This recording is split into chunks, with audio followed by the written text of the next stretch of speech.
यह डिक्टेशन आपको achievers classes की तरफ से दी जा रही है। आपकी डिक्टेशन अगले 3 सेकंड में शुरू होगी।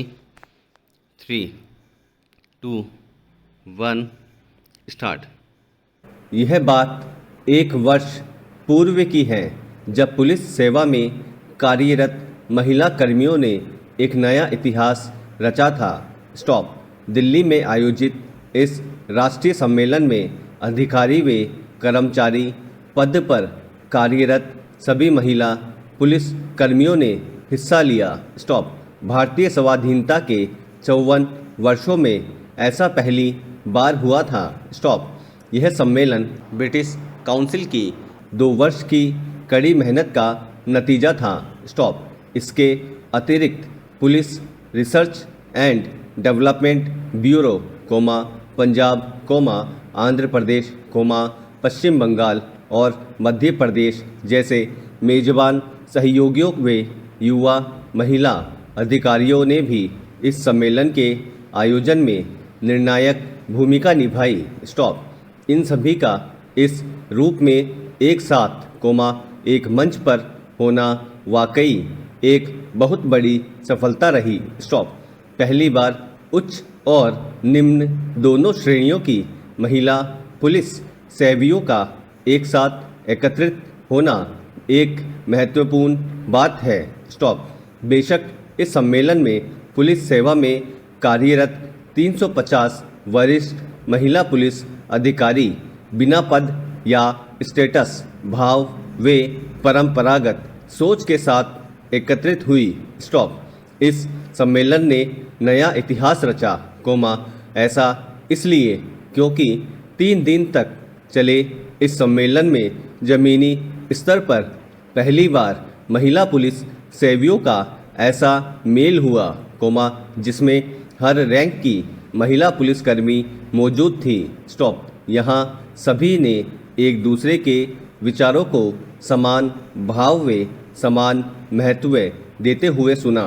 स्टॉप। वस्तुतः भारतीय पुलिस सेवा की परंपरा व संस्कृति में यह एक असाधारण घटना थी। स्टॉप। कम से कम अपने लगभग 30 वर्षों के सेवा काल में मैंने ऐसा सम्मेलन पहले नहीं देखा। स्टॉप। ऐसा इसलिए भी है क्योंकि पुरुष परंपरागत रूप से प्रभुत्ववादी रहे हैं। स्टॉप। यहाँ मैं पुरुषों की निंदा नहीं कर रही हूँ, दरअसल पुरुष पारंपरिक रूप से ऐसे ही स्वभाव वाले होते हैं। स्टॉप। वे आदेश, निर्देश और नियंत्रण जैसी शब्दावली व आचरण के अभ्यस्त होते हैं। स्टॉप। वे अक्सर न तो महिलाओं की बातें सुनना पसंद करते हैं और न ही उनकी चर्चा परिचर्चा में भाग लेते हैं। स्टॉप।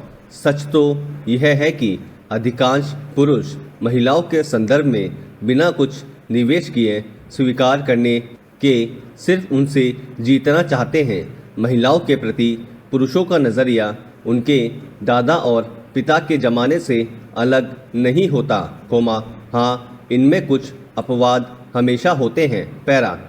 इस सम्मेलन को ऐतिहासिक कहने का एक दूसरा कारण यह भी था कि यह सम्मेलन दिल्ली के विज्ञान भवन में संपन्न हुआ। स्टॉप। इस अवसर पर गृह मंत्री और महिला पुलिस सेवियों दोनों ने एक दूसरे को सुना। स्टॉप। यह समारोह काफ़ी उत्साहपूर्ण रहा, साथ ही जहां जिन विचारों का आदान प्रदान हुआ, इससे पहले महानिर्देशकों की कॉन्फ्रेंस में ऐसा नहीं हुआ था। स्टॉप। मैं दोनों में शामिल थी, इसलिए मैं आधिकारिक रूप से ऐसा कह सकती हूँ। स्टॉप। इस समारोह के ऐतिहासिक होने का तीसरा कारण था महिला पुलिस, जो पहले कभी इस तरह से एक मंच पर नहीं आई थी, साथ ही राष्ट्रीय स्तर पर भी इस तरह कभी उनका मिलन नहीं हुआ था। स्टॉप।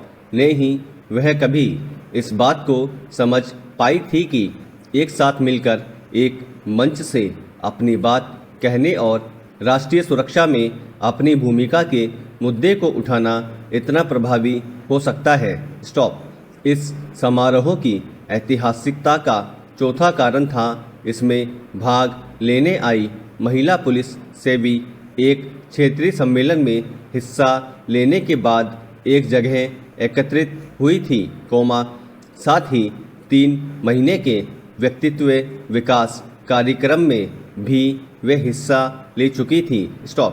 इस सम्मेलन के ऐतिहासिक होने का 5वां कारण था महिला पुलिस सेवियों द्वारा एक साथ मिलकर आवाज़ उठाना की वास्तव में उन्हें क्या चाहिए। यह बात उठाने में उन्हें लंबा समय लग गया। आज़ादी के लगभग 54 वर्ष बाद उन्हें अलग शौचालय, विश्राम गृह, पुलिस स्टेशन, पुलिस कॉलोनी में शिशु गृह आदि की आवश्यकता है। उन्होंने मिलकर यह बताया कि उन्हें पीछे धकेला गया है, साथ ही हाशिए पर रखा गया है। 6ठा कारण था कि महिला पुलिस ने अपने लिए ऐसे फोरम की मांग की, जहां वे आपस में जुड़ सके और नियमित संपर्क में रहें। इस अवसर पर एक अंतरिम फोरम की घोषणा भी कर दी गई। सबसे खुशी की बात थी कि गृह मंत्री लालकृष्ण आडवाणी ने इस इतिहास को बनते देखा, साथ ही इसका हिस्सा बनने पर खुद को सम्मानित व गौरवान्वित भी महसूस किया। उन्होंने इस समारोह का पूरा समर्थन किया, साथ ही कॉन्फ्रेंस को वार्षिक रूप से आयोजित करने की बात कही। इसके द्वारा उन्होंने महिला पुलिस की ज़रूरतों को भी समझा।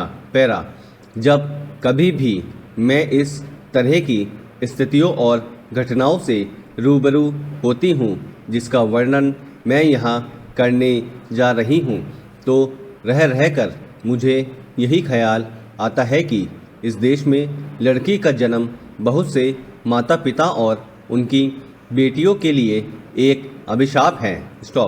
मैं अपनी पुस्तक के लोकार्पण समारोह के सिलसिले में मध्य प्रदेश गई हुई थी, वहाँ उसी शहर के एक परिवार ने मुझसे करुण अनुरोध किया।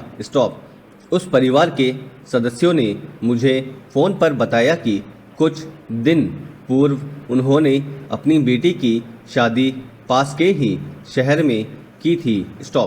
लड़की कंप्यूटर सॉफ्टवेयर इंजीनियर है।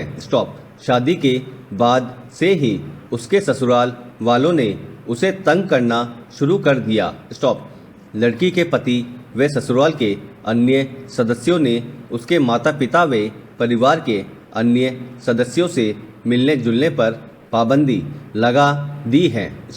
यहाँ तक कि लड़की के माता पिता अब अपनी बेटी से टेलीफोन पर भी बात नहीं कर सकते। जब कभी वह लड़की के ससुराल में फ़ोन करते हैं, लड़की के सास ससुर उसे फ़ोन पर नहीं बुलाते, ने ही उस तक संदेशा पहुंचाते हैं और यह कह देते हैं कि वह फ़ोन पर बात नहीं कर सकती और फिर फ़ोन पटक देते हैं। उन्होंने मुझसे बताया कि वह अपनी बेटी की कोई भी खबर न पाकर काफ़ी परेशान हैं और खुद को असहाय महसूस कर रहे हैं।